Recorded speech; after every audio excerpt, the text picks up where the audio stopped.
नमस्ते दोस्तों, आज हम एक बार फिर आपके बीच लेकर आए हैं एक प्रेरणादायक कहानी, Gautam Buddha moral story in Hindi, जिनको पढ़कर आपकी सोच बदल जाएगी। अगर स्टोरी आपको अच्छी लगे तो नीचे कमेंट करके जरूर बताएं। तो चलिए शुरू करते हैं आज की कहानी। उस वक्त की बात है जब गौतम बुद्ध इस धरती पर अवतरित थे। एक दिन गौतम बुद्ध धन के प्रचार के लिए वैशाली नगरी में जा रहे थे। वे अभी थोड़े ही आगे गए थे कि उन्होंने देखा कि वैशाली नगरी के कुछ सैनिक भागते हुए एक लड़की का पीछा कर रहे थे।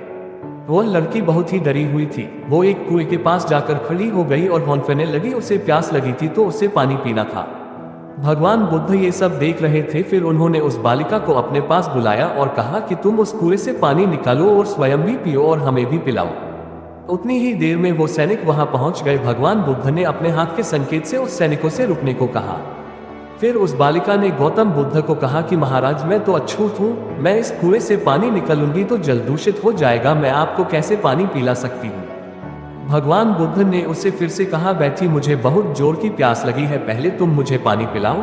उसी वक्त वहां पर वैशाली के राजा पहुंच गए। उन्होंने बुद्ध को नमन किया और सोने के बर्तन में पानी देते हुए कहा, महाराज ये लीजिए, केवड़े और गुलाब का सुगंधित पानी आपके लिए है।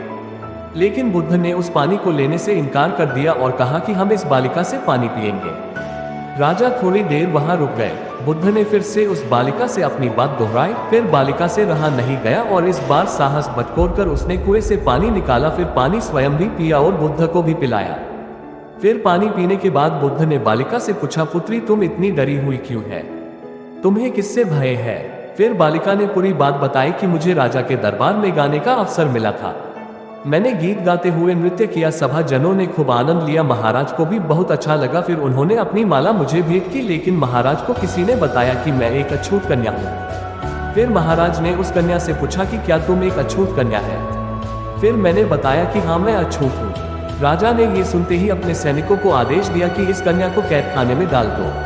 मैं किसी तरह वहां से बचकर यहाँ तक पहुंची थी तो आप मुझे मिल गए। बुद्ध ने पास में खड़े उस राजा को कहा कि सुनो राजन, मैं चाहता हूँ कि मेरी इस बात को आप सदैव याद रखें कि किसी भी इंसान की पहचान उसके धर्म या जाति से नहीं, पर उसके गुण और कर्मों से की जाती है। जिस बालिका के मधुर कंठ से निकले गीत और नृत्य का आप सब ने आनंद उठाया, उससे पुरस्कार दिया। जिनके कार्य इतने अच्छे हैं वे अछूत हो ही नहीं सकती और आप उसे अछूत कह रहे हैं। सारी प्रजा का पिता होकर ऊंच नीच का भेदभाव रखते हैं।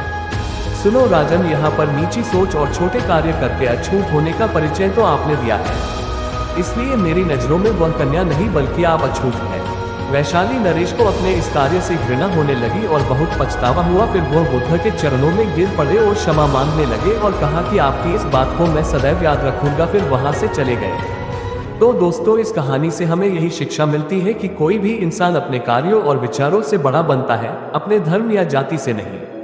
ऐसे छोटे विचार रखकर खुद अछूत ना बने बल्कि ऊंच नीच का भेदभाव भूलकर एक अच्छे मानवता का परिचय दे।